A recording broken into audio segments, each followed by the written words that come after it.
This next yellow belt technique, repeated wing, it's one of the first Mills techniques that I learned, and it's for a rear bear hug. It replaces a Parker technique, and for the life of me I just cannot remember the name of it. It's been so long since I've even done it. Anyway, it's for a rear bear hug, and I like it just for the velocity aspect of it. You know, we're a velocity-oriented system. With that said, the grab coming in from behind, it really doesn't matter if it's at the elbow or above the elbow, or if you got to have a little bit of swing room though. And once it starts getting down here, and most people aren't going to grab that low unless they're going to just pick you up and dump you down to the ground. All right, so we're going to make, on this particular model, we're looking at the elbows or above the elbows, where they're just pinning your arms and they're not necessarily lifting you off the floor. So the pin comes in. All right, what I need to do first off is I need to lower my base. Right? Because as I lower my base, I start to affect his ability to move me and do things. So he's going to have to stabilize. So, boom, there's my stepping out to a horse. Now, as I step, I'm going to hammer fist to the rear. And what I want to look for there is I want to pin. And this is just to keep him in position while I smack him in the groin. Right? The book is written such as I'm going to hammer fist kind of back this way.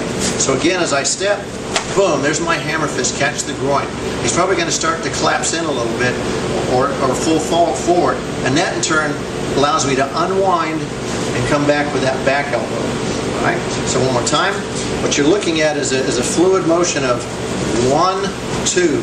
So instead of just going hit, hit, like, and there is efficacy to that, what we want to do is we still want to develop some rotational torque.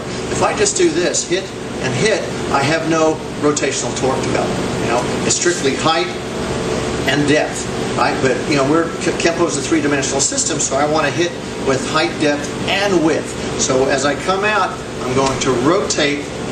There's opposing forces strike hammer fist to the groin, and then come back, and using that recoil, boom, to come back with that elbow.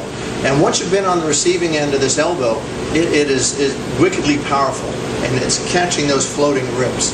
Okay? So again, he grabs, I step out, hit, I hit. Now what I want to do, he's loosened up. I got him, I've smacked him in the groin, I've smacked him in the liver. Now he's starting to feel a little, what's going on here? He's not thinking about what he's going to do to me, he's thinking about why is he in pain. At this point, I'm going to step forward, I'm going to rotate, and I'm going to punch. Oh, I'm going to rotate that arm off, breaking whatever grip he still has left. Notice the hard forward bow. I'm taking a chance when I step forward that he's not going to collapse on me. So in order to help nullify that forward pressure from him, I'm going to take a hard forward bow, create a bracing angle with my front leg, right? And that'll keep him upright. And remember, that arm is loaded. At that point, I'm just going to, once I feel that stretch hole, that plyometric stretch hole in my back, I'm just going to unwind with that elbow, and then from there, adjust depending where he's at, and a lateral side kick right to the inside of the knee. Pow! And at that point, I'll turn around. Okay, so let's look at it a little more fluidly. Hammer, palm heel, punch, elbow up, knife edge, come on out. Great technique. Now, very explosive, especially those first two moves. As he grabs, feel that thing coming around, you're going to get that right into that. Okay? Like I said, you got to feel it to realize how much energy you can get on that first shot. Alright? So, one more time.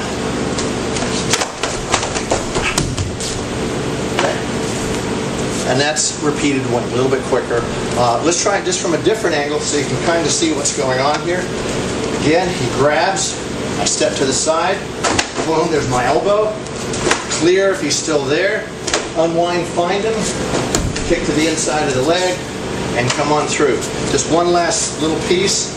Again, he grabs, I go through my groin, I go through my rib cage, boom. There's that bracing angle, there's that hard forward bow, so if he does collapse forward, I can hold him up long enough to get that elbow into position and then work on my side kick. Repeated way.